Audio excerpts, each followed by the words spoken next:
حضرت سیدنا عامر بن عبداللہ رحمۃ اللہ تعالی علیہ، آپ رحمۃ اللہ تعالی علیہ نے حضرت سیدنا عامر بن عبداللہ رحمۃ اللہ تعالی علیہ کے متعلق بتایا۔ حضرت سیدنا عامر بن عبداللہ رحمۃ اللہ تعالی علیہ جب نماز کے لیے کھڑے ہوتے تو بہت خشوع و خضوع سے نماز پڑھتے۔ شیطان ان کو بہکانے کے لیے سانپ کی شکل میں آتا اور ان کے جسم سے لپٹ جاتا، پھر قمیص میں داخل ہو کر غریبان سے نکلتا، لیکن آپ رحمۃ اللہ تعالی علیہ نہ تو اس سے خوف زدہ ہوتے نہ ہی اسے دور کرتے، بلکہ انتہائی خشوع و خضوع سے اپنی نماز میں مگن رہتے۔ جب ان سے کہا جاتا آپ رحمۃ اللہ تعالی علیہ سانپ کو اپنے آپ سے دور کیوں نہیں کرتے،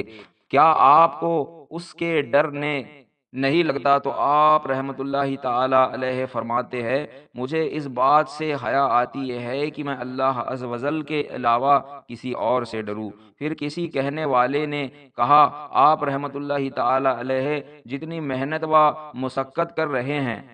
اس کے بغیر بھی تو جنت حاصل کی جا سکتی ہے، اور اس کے بغیر بھی جہنم کی آگ سے بچا جا سکتا ہے۔ تو آپ رحمۃ اللہ تعالی علیہ نے ارشاد فرمایا اللہ عز و جل کی قسم، میں تو خوب مجاہدات کروں گا اور دن رات اپنے رب عز و جل کی عبادت کروں گا، اور اگر نجات ہو گئی تو اللہ عز و جل کی رحمت سے ہوگی، اور خدا نخواستہ جہنم میں گیا تو اپنی محنت و مشقت میں کبھی کمی وجہ سے نہ جاؤں گا۔ پھر جب آپ رحمۃ اللہ تعالی علیہ کی وفات کا وقت قریب آیا تو آپ رحمۃ اللہ تعالی علیہ زاروں قطار رونے لگے۔ لوگوں نے پوچھا حضور آپ رحمۃ اللہ تعالی اتنا کیوں رو رہے ہیں، کیا موت کا خوف آپ کو رلا رہا ہے؟ تو آپ رحمۃ اللہ تعالی علیہ نے فرمایا میں کیوں نہ روؤں، کیا مجھ سے بھی زیادہ کوئی رونے کا حقدار ہے؟ خدا عز و جل کی قسم، میں نہ تو موت کے خوف سے رو رہا ہوں، نہ ہی اس بات پر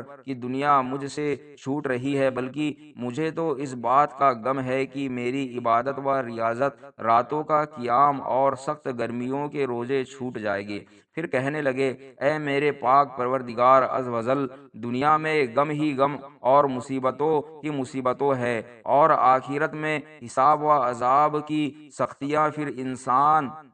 کو آرام و سکون کیسے نصیب ہو؟